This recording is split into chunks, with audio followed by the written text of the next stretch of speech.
This qualifier is underway between Limerick and Wexford. There's a wonderful buzz of excitement around the Gaelic grounds. So much at stake between these two teams.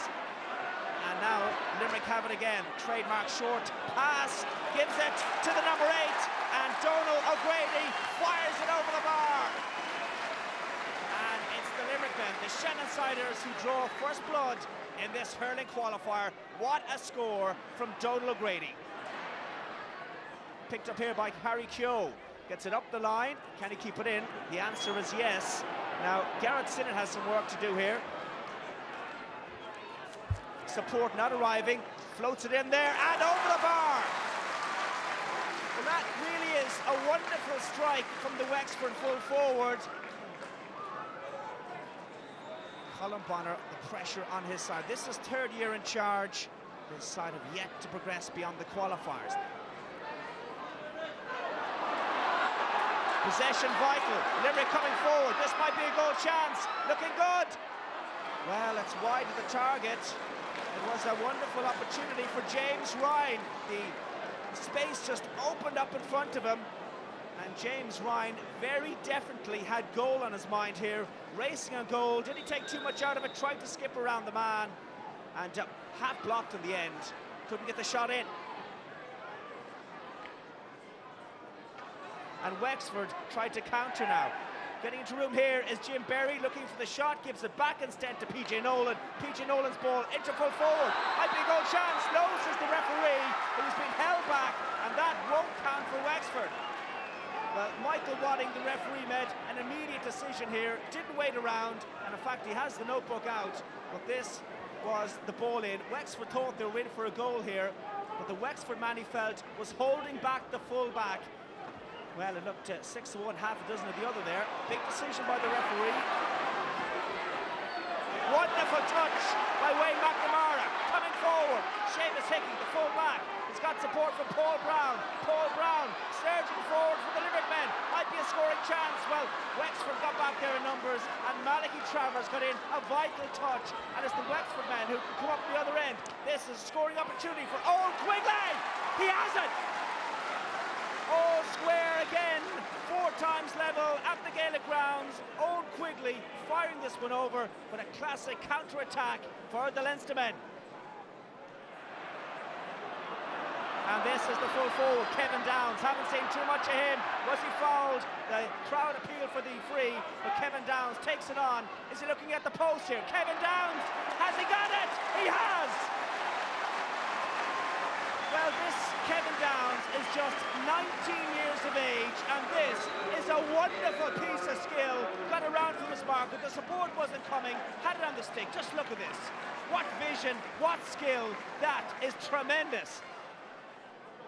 And we have about 9 minutes to go in this first half. Limerick coming forward now once again, and they've got themselves the line ball. Well, Kevin Downs thinking about the quick one, decides though to leave it, and stepping over this one is Declan Hannon. And is he thinking of going for a score here? Declan Hannon really is a class player, decides just to strike this one straight over the bar. An effortless strike from the 18-year-old. Well, this is the difference. Caught that one wonderfully well. Limerick ahead by 4.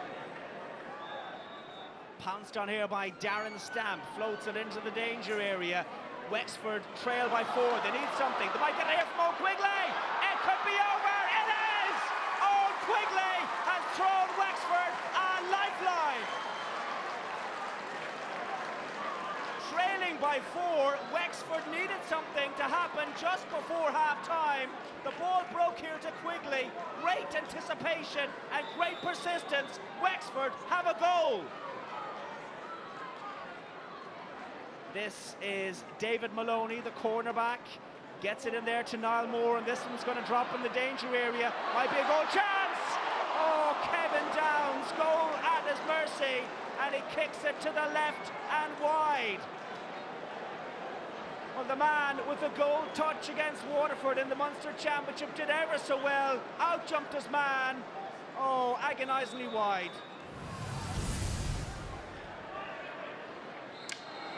second half is underway, and just so as you're not too confused, I can tell you the officials have changed the colours.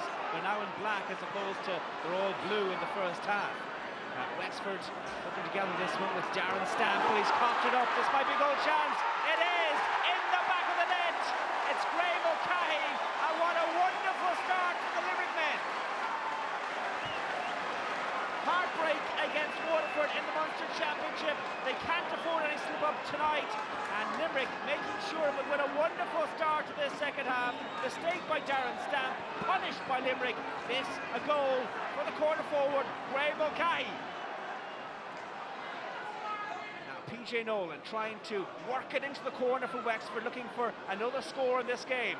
Garrett Sinnott, the full forward, is waiting inside. This is Stephen Banville trying to work it into him, has it at the second attempt, gives it back to Rory Jacob. This is a difficult angle for Rory Jacob, but he reads it all in his stride. A beautiful strike of the ball, flawless hit from Rory Jacob, and that's straight over the bar, his second of the evening, and Rory Jacob now puts 5 between them. This is Graham O'Cahey, great skills, 2 Wexford men coming after him, and what a wonderful point from Graham O'Cahey. He's been inspired in this second half, had the confidence to take this one on the stick, the 2 Wexford men tracking after him, with wonderful composure and what great vision to fire this one over. Wexford come looking for another score. Might open up here for Rory Jacob. He's in on goal. Chance for Rory Jacob. Great save by the goalkeeper. And great work by Tom Condon. Tidied up by Nicky Quaid. And he'll complete the clearance with great teamwork there between Nicky Quaid and Tom Condon, his corner back. This is Kevin Downs, not a good touch by the 19-year-old, but that was a hefty shoulder, and it opens up here for Graham O'Cahey, into the corner. Graham O'Cahey goes for point, and gets it!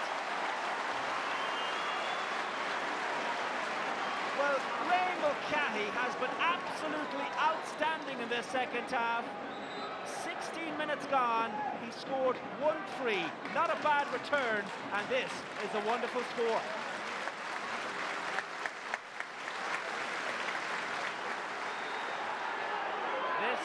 Niall Moran turns inside, manages to find Mark O'Riordan, and the 30-year-old from Croom hits the target, his first of the evening. He takes Limerick's tally to 119, and they're 8 ahead.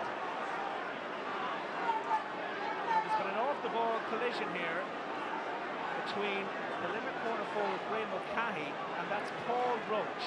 Let's have a look here. This is Paul Roach. This led to the bit of trouble here. Paul Roach with the clearance there. Graham O'Cahey there. And what happens next? But the crowd feel that it was Paul Roach hit out at the Limerick man, and now the referee, Michael Wadding, who's consulted with his linesman, is speaking to Paul Roach. It's a straight red. He's gone. Paul Roach gets a red card. Well, the referee consulted with his linesman, and he felt that there was a pull on the Limerick man. Things going from bad to worse. Rory Jacob has it, trying to get in around his marker. Stephen Walsh might be a goal-scoring opportunity for Rory Jacob, but Limerick are back there defending in numbers. Well, persistence pays off in the end for Wexford. They have a goal. Rory Jacob, the man who finishes it to the back of the net. But it's only consolation. Time up here at the Gaelic grounds. A clinical finish for Rory Jacob, but I'm afraid it won't be enough. And Limerick are going to march into the final round of qualifiers. There indeed is the final whistle. Michael Wadding brings it to an end. A wonderful performance for Limerick and the large crowd here at the Gaelic grounds. Now getting behind Donald Grady and his men. Final score in Limerick. Shannon Siders Limerick, 1 goal and 22 points. Wexford 2-13. I was happy once we kept on tacking on the points, and the important thing was that once we got in front, that we stayed in front, and that we didn't allow Wexford back into the game. And I think the cushion of 5-6 points the whole time was we were maintaining that. So I was happy enough, without being over the moon about the performance. I was happy enough with the display. People were saying that we got the look of the draw, we got Wexford at home, but we knew it wouldn't be easy coming into today. And we were fully prepared, 100% concentrate in today's game and not any game further on. We look forward to now seeing who we get next round of the qualifiers, and we'll drive on again. You know, from my own perspective, I feel now, you know, it's time to move on and let somebody else in, because obviously, you know, I haven't got it out of the players, and as much as we tried, it just hasn't worked, and it's very disappointing to finish on that kind of result. But you know, Wexford are a great hurling county. They are on Division 1 next year, and they can improve. Colm, sorry to hear about your decision, but thanks for your cooperation over the last 3 years, and good luck with everything. Okay, thank you.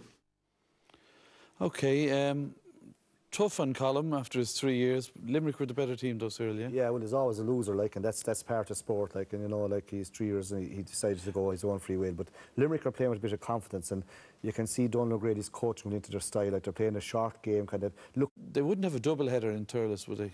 Well, you know, to me that would be the sensible approach. But you know, I guess the loser in that situation would be Antrim, with the journey they'd have to travel. Now, Dinny might suit Dinny because he's only in Killarwan. It'd be a nice journey over the road. But the Antrim players like to play in Thurles. Yeah, well, I mean, Thurles is a lovely hurling pitch. I mean, you know, everyone would say it's probably the second best stadium after Croke Park. So, you know, if they separate them, I think it will have an impact. You'll get a lot of neutrals that would go. I think it would be an attractive double header. Anyone, like with Galway and Cork, you know, the tips, the Kilkennys, they'll all stroll to that one anyway. They'd love to see that game. So, and a double header would be ideal, but whether it'll happen, I'm not sure. All right, well, we'll find out.